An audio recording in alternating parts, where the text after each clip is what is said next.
namin sa daigdig ay pagpapalain ko sa pamamagitan niya. Pinili ko siya upang ipasunod niya sa kanyang langit ang aking mga utos, sa pamamagitan ng paggawa ng matuwid at pagpapairal ng katarungan. Sa gayon, matutupad ko ang aking pangako sa kanya. Kaya't sinabi pa ng Panginoon, Katapat kamay, panunumpa sa tungkulin. Ako sabihin ang iyong pangalan. Ako si Maria Rosario C. Alvarado Mendoza, Nahalal bilang nakalal bilang punong bayan ng Bayan ng Aguloy, ay taimtim na nanunumpa na aking itataguyod at ipagtatanggol ang saligang batas ng Pilipinas, na ako'y nananalig at tatalima sa mga itinatagubilin nito. Susundin ko ang mga batas at mga kautosang pinaiiral ng mga sadyang inilagda ng may kapangyarihan ng Republika ng Pilipinas.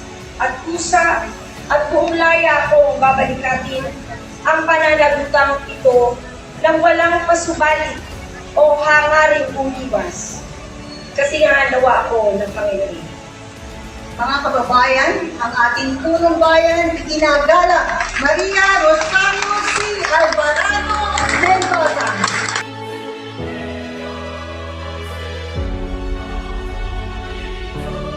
Ang panunumpa sa tungkulin ng ating iginagalang pangalawang punong bayan, iginagalang Jane E. de la Cruz.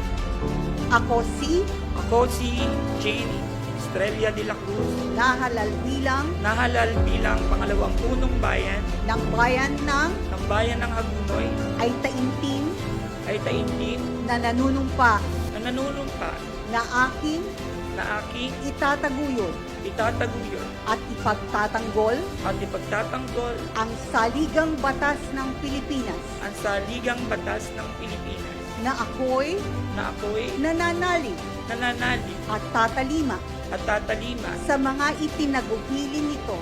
sa mga itinagubilin nito. Susundin ko ang mga batas at mga kautosang pinaiiral at mga kautosang pinaiiral ng mga sadyang itinakdang ng mga sadyang itinakdang may kapangyarihan may kapangyarihan ng Republika ng Pilipinas ng Republika ng Pilipinas at kusa at kusa at buong laya at buong laya kung babalikatin kung babalikatin ang pananagutang ito ang pananagutang ito na walang pasubali na walang pasubali o hangaring umiwas.